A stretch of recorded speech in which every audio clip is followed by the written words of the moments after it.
ça serait un rêve pour moi de me rendre à des endroits comme ça, jouer aux échecs. Bienvenue à Hub City Chess. Aujourd'hui, je vais répondre à des questions sur Facebook et et commenter sur des affirmations aussi. La première, alors on va y aller tout de suite. Première affirmation, disons que c'est quelqu'un qui dit: quels sont les pires conseils que vous puissiez donner à un débutant, et qui répond à ces conseils. Donc, je vais commenter chacun des conseils donnés, des pires conseils donnés. Étudiez uniquement les ouvertures, pas les finales. Comme ça, vous gagnerez dès l'ouverture et vous n'atteindrez jamais les finales. Bon, ça c'est un conseil peut-être que des gens donnent.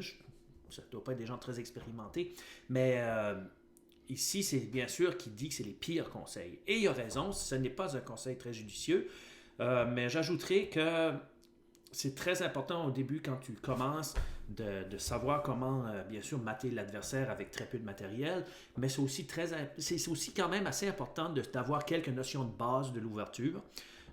Donc, les 3 règles d'or de l'ouverture, c'est occuper le centre avec un pion habituellement, sortir ses cavaliers fous, son cavalier ou fou, et rocker rapidement. Donc, trois choses de base qui sont aussi quand même importantes, mais de là à étudier les ouvertures au début, non. Non, tu vas regarder plutôt les finales de base. Ensuite, sortez rapidement votre dame, conseil 2, le mauvais conseil 2, pire conseil, sortez rapidement votre dame, c'est votre pièce la plus puissante et c'est elle qui devrait mener l'attaque, elle ne devrait pas se cacher derrière ses pions. Donc non, t'apprends assez vite quand tu joues surtout quand tu joues dans des tournois, moi je dirais plus sérieux, que sortir ta dame contre des adversaires qui ont moindrement de connaissances. Sortir sa dame très tôt est très dangereux et fait perdre plusieurs parties. Ça, c'est un conseil que j'ai toujours... pas un conseil, mais c'est une idée qui, pour les débutants, est très difficile à comprendre parce qu'ils gagnent plusieurs parties au début en sortant leur dame très tôt. Et... la raison pourquoi ils gagnent, c'est parce que l'adversaire est pas beaucoup plus bon qu'eux autres ou moins bon ou du même niveau. De temps en temps, ils vont gagner des joueurs un peu plus forts, puis ils vont penser hey, c'est parce que j'ai sorti madame, etc., etc. Non, c'est parce que l'adversaire a simplement fait des grosses erreurs. Puis sortir sa dame, non. Au début de l'ouverture, c'est pas très souvent que ça arrive. Ça peut peut-être arriver dans des parties de débutants amicales là, avec ton mononcle ou ta tante, là, mais non, quand tu arrives dans des tournois d'échecs sérieux, tu t'aperçois assez rapidement que c'est pas de quoi faire. Ensuite, ne faites pas de rock. Ouch. Alors, vous savez, si vous regardez si vous regardez mes vidéos, vous savez tout de suite que ne faites pas de rock. Le roi devrait être prêt à atteindre rapidement le centre en fin de partie. Alors, si tu fais pas de rock, la plupart du temps, tu ne te rendras même pas en fin de partie. Si tu te rends au milieu, c'est beau. Moi, je suggère bien sûr aux débutants de rocker. Juste essayer de rocker, puis après, vous verrez. Débrouillez-vous. Prenez 2, 3, 4, 5, 6 mois, 1 an, rockez jusqu'à ce que vous devenez, jusqu'à ce que vous compreniez un peu comment le rock peut être puissant. Mais la plupart de mes joueurs à l'école que j'enseigne, aussitôt que je leur dis de rocker, qui pratiquent le rock, deviennent complètement, sérieusement de joueurs plus forts dans, je dirais, le temps de 2-3 mois. Bon. Prochaine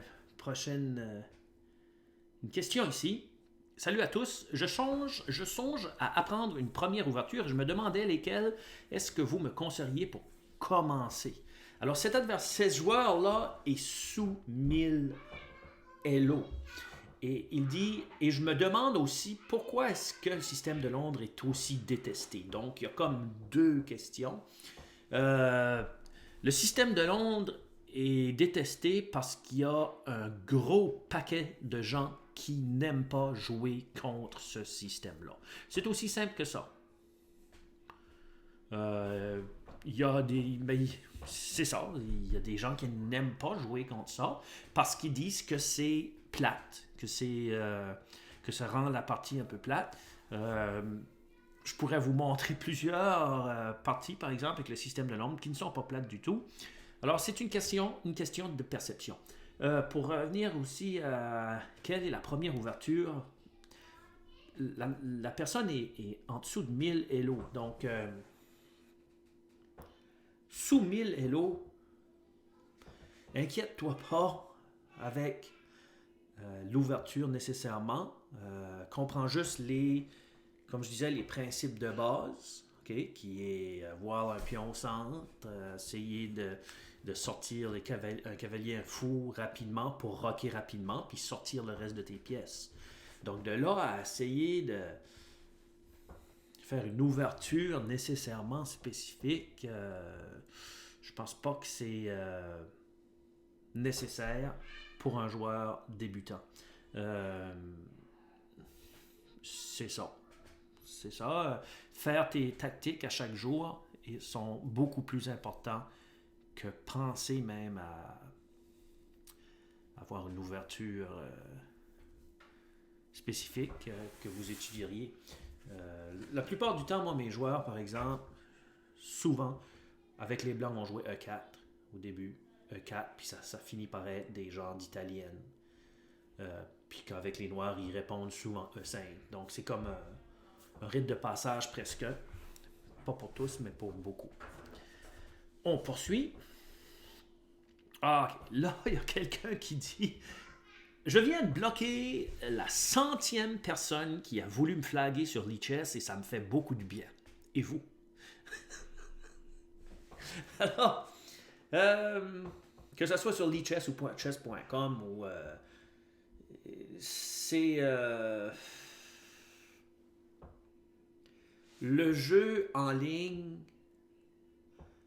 le flagage, on va dire, là, le fait de se faire flaguer, fait partie du jeu. C'est plate, c'est vraiment écœurant, parce que des fois, tu peux jouer contre un adversaire qui est pas bien moyen, mais qui joue extrêmement rapidement et qui n'a pas beaucoup de temps, et lui non plus, mais qui réussit à te battre. Mais si ça te plaît de bloquer ces adversaires-là, c'est bien, mais il y a je sais pas comment 1000 personnes sur ces sites-là, t'es pas sur la veille d'arrêter de bloquer du monde.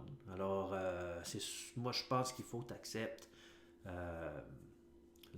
le fait que ça fait partie du jeu online, puis tout de suite en pandémie, c'est plate, mais c'est le jeu online qui semble prendre beaucoup de place. Ensuite, il y a ici... Bonjour, je me pose une question. J'ai constaté que la majorité des joueurs essaient d'effectuer un échange de dames à tout prix. Est-ce juste une tactique en bas Elo qui dit 900 à 1000 chess.com? J'imagine que ça leur permet d'être plus à l'aise dans leur défense. Est-ce qu'il y a un niveau supérieur? Est-ce qu'au niveau supérieur, ça se fait toujours aussi fréquemment? Non. Non. L'échange des dames repose simplement souvent au niveau peut-être qui dit supérieur, dépendamment de la position, qu'est-ce qui se passe sur le jeu.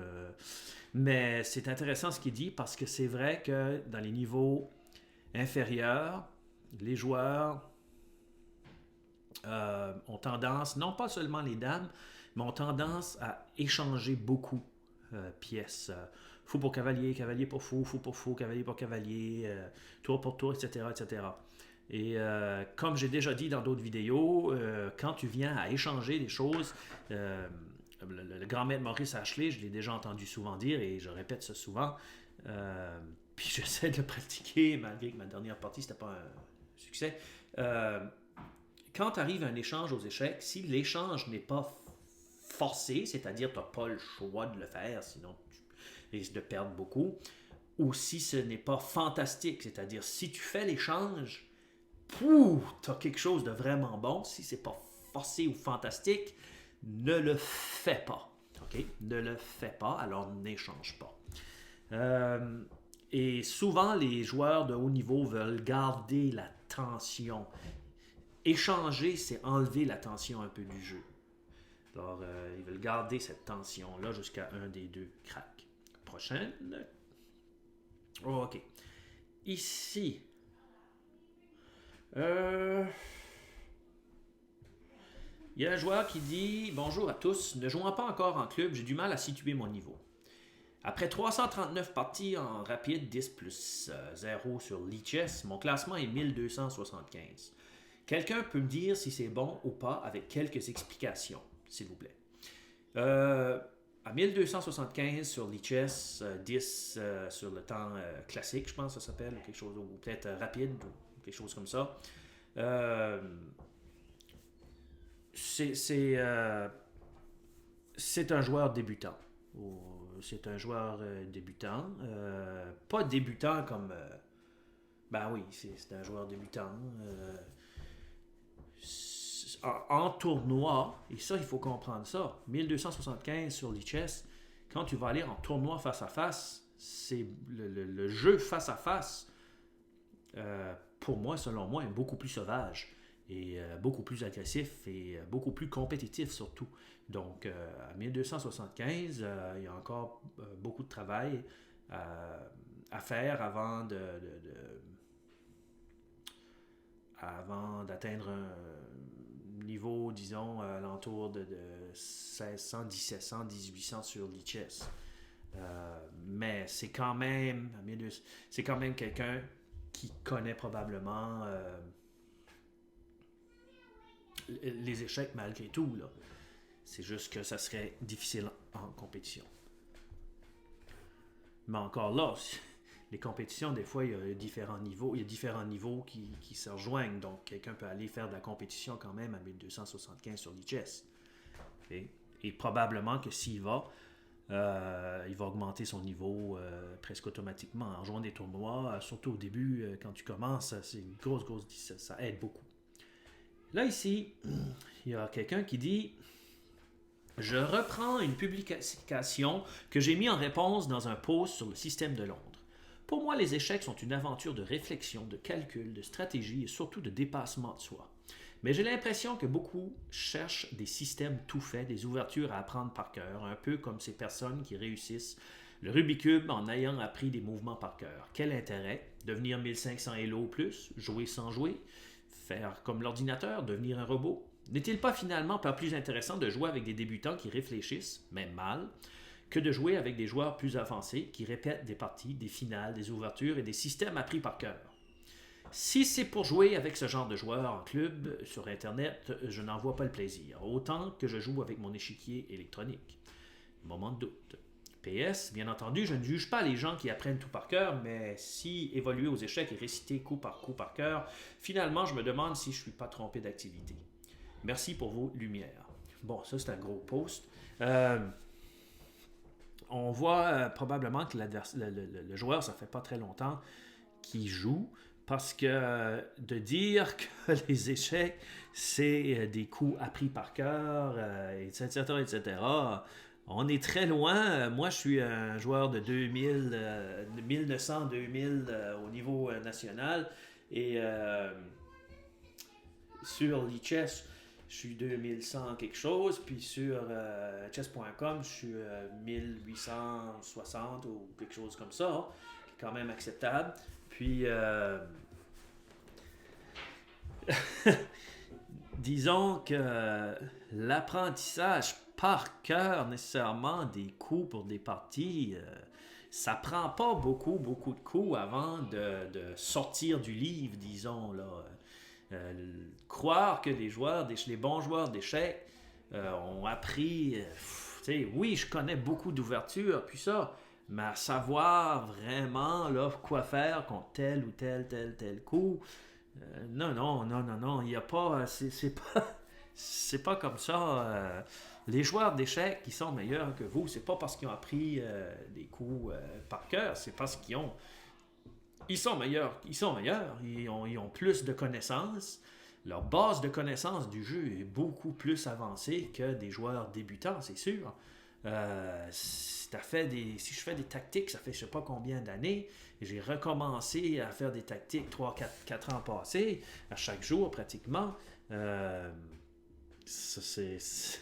c'est un entraînement comme un autre. À un moment donné, tu apprends, tu joues contre des débutants pour commencer, puis tu apprends à devenir meilleur, puis c'est ce que c'est. Peut-être qu'il fait référence au système de Londres, je ne sais pas trop, mais le système de Londres, ce n'est pas une recette. C'est pas une recette tout fait. Hey, le système de Londres, c'est joué par des grands maîtres, puis des maîtres et des amateurs aussi. Et le jeu d'échecs, là, ce n'est pas une recette tout faite. Donc,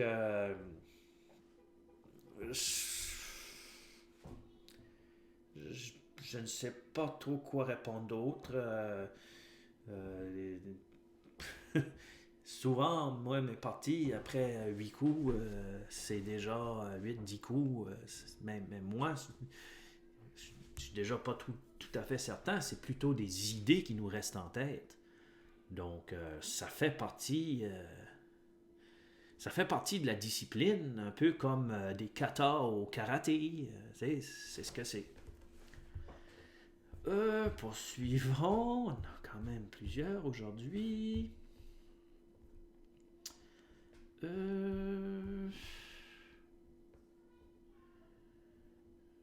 Ok. Salut à tous. J'ai lu quelque part qu'il valait mieux avoir 2 fous que 2 cavaliers. Depuis quelques parties, l'adversaire se rue sur mes cavaliers en sacrifiant les fous. Je les laisse donc faire. Erreur ou pas? Et une petite question. Vous connaissez des livres? Ok, là, une histoire de livre. Bon, ça fait... Si l'adversaire se rue sur tes cavaliers avec ses fous, puis échange ses fous pour tes cavaliers, mais laisse le faire.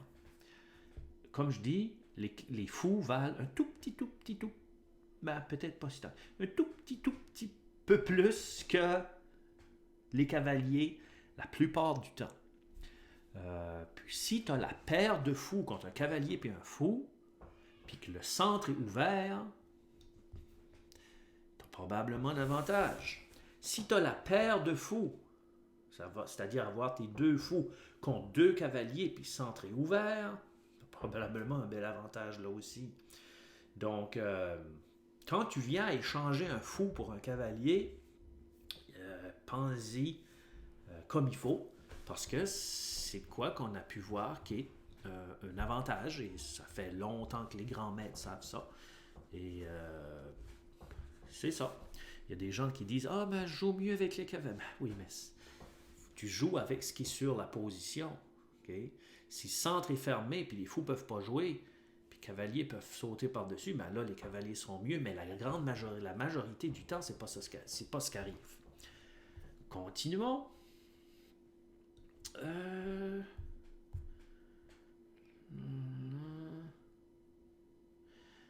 Alors ici, il y a quelqu'un. Comment vous dire que j'avais plus 6 d'avance et que je m'ai fait faire échec et mat en 2 coups? Après ça. Alors ça, c'est ça les échecs. Comme, hey, moi j'ai déjà eu contre un maître quelque chose comme plus, je pense que j'avais plus 7 ou plus 9, et j'ai réussi à perdre. Et même contre d'autres joueurs, c'est difficile. Gagner une partie gagnée est très difficile aux échecs. Et parce que des fois, on laisse... on pense on gagne, puis on relaxe un peu trop, puis là, l'adversaire se remet dans la partie et revient. Ici, une question assez dérangeante. Hello! Quelqu'un a connu Paul Morphy ici? Comment est-ce qu'il était en privé? Là, on a de sérieuses questions parfois sur Facebook. Ben, c'est que Paul Morphy, là, il est mort, ça fait longtemps, là. Il était considéré un peu comme le premier champion du monde. Ouais, parmi certains, là. Ça fait que... Tu sais, Paul Morphy, il n'y a personne qui connaît Paul Morphy. Il n'y a personne qui vit encore, qui n'a jamais connu Paul Morphy. OK? Donc, mais Paul Morphy, il y a des livres que vous pouvez acheter certainement et des articles sur Internet que vous pouvez en apprendre plus sur lui. Il a terminé un peu sa vie comme Fisher, où est-ce que c'est que sa santé mentale semblait pas très trop forte, tristement. Bon, ici, qu'est-ce que c'est ça? Ah, une des dernières, je pense. Dans le monde des systèmes blancs, celui de Londres semble avoir totalement supplanté le système Cole, qui est un autre système, au point de considérer ce dernier, le système Cole, inoffensif. En quoi le système Cole est-il devenu à ce point moyen? Et la position avancée du fou avec Londres semble faire toute la différence. Aidez-moi, aidez-moi. Et la personne dit, aujourd'hui, je ne pratique quasiment pas ces deux ouvertures, mais je m'intéresse de plus en plus, car au fil des parties, je me révèle naturellement orienté vers cette sorte de jeu-là. Et je dois dire que quand j'ai recommencé à jouer en 2017, je pense, 2018, je pratiquais le système Cole. C'est un système que je suggérais parfois à certains de mes élèves pour un certain temps. Et je vais vous dire que quand je regarde mes statistiques,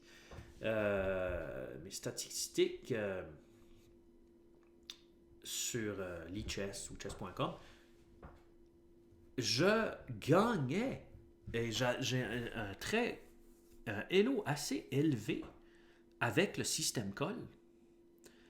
Tout à l'heure, je parlais d'une partie que tristement j'ai perdue contre un maître, mais c'est le système Cole. J'avais joué le système Cole et j'avais une partie absolument gagnante. Le système Cole, je pense, est probablement mis de côté à cause du système de Londres, mais je ne suis pas certain jusqu'à quel point que...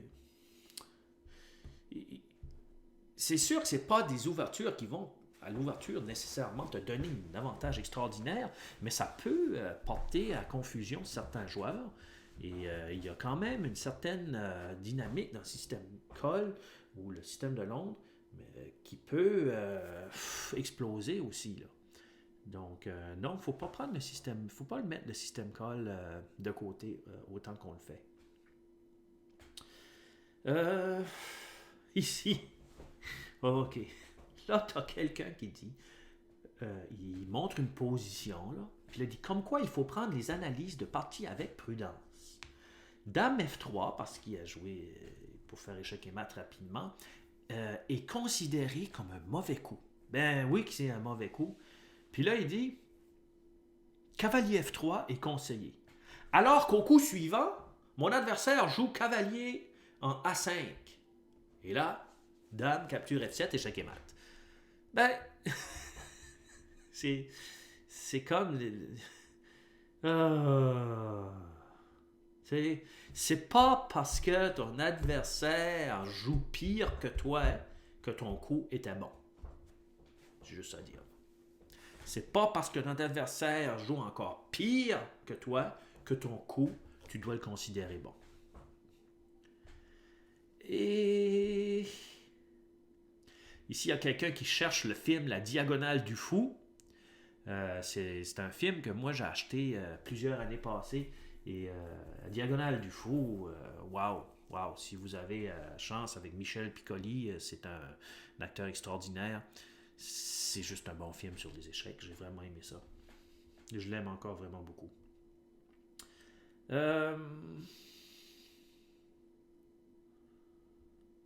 Ici, il y a quelqu'un qui nous dit... Là, j'essaie de trouver... Hey, ça, il t'a des méchantes questions.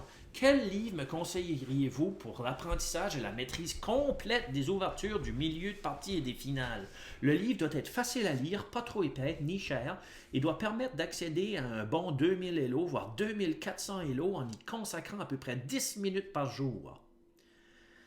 À temps perdu entre deux activités plus importantes. Donc, je pense que ça doit être une blague que quelqu'un fait, là. Puis, mais je dis ça, mais il y a beaucoup de joueurs sur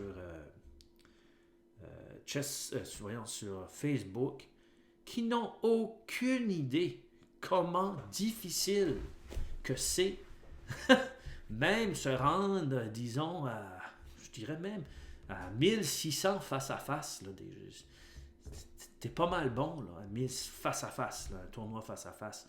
Te rendre à 2200, c'est quoi que si tu commences dans ta vie adulte, excusez-moi, mais c'est presque impossible à faire. OK? Puis les autres, ils pensent que dans 2-3 mois, un mois, une semaine, ils vont réussir à avoir ces niveaux-là. Je veux pas vous décevoir, mais non. C'est comme un karatéka qui atteint la ceinture noire. Peut-être ça il prend 10 ans, je ne sais pas combien de temps. Ou un judoka ou quelque chose. Ça n'arrive pas du jour au lendemain. Et ici, on a une dernière pour clôturer le tout. Quelqu'un qui dit il n'a pas d'âge pour s'amuser aux échecs. Un petit vieux rencontré aujourd'hui au meilleur spot parisien, au jardin du Luxembourg. Ah, wow. On ira, tu voudras ou je sais pas. La la la la la la. Ah, wow. Ça serait un rêve pour moi de me rendre à des endroits comme ça, jouer aux échecs. Et lorsque le printemps arrivera, l'été, je dirais probablement faire une vidéo extérieure sur les meilleurs endroits pour jouer aux échecs. Alors, je vous laisse sur cette superbe photo. Et merci beaucoup à vous de m'écouter. Merci de prendre de votre temps pour échanger aussi. N'oubliez pas d'aimer. À la prochaine. Bonne semaine. Hub City Chess.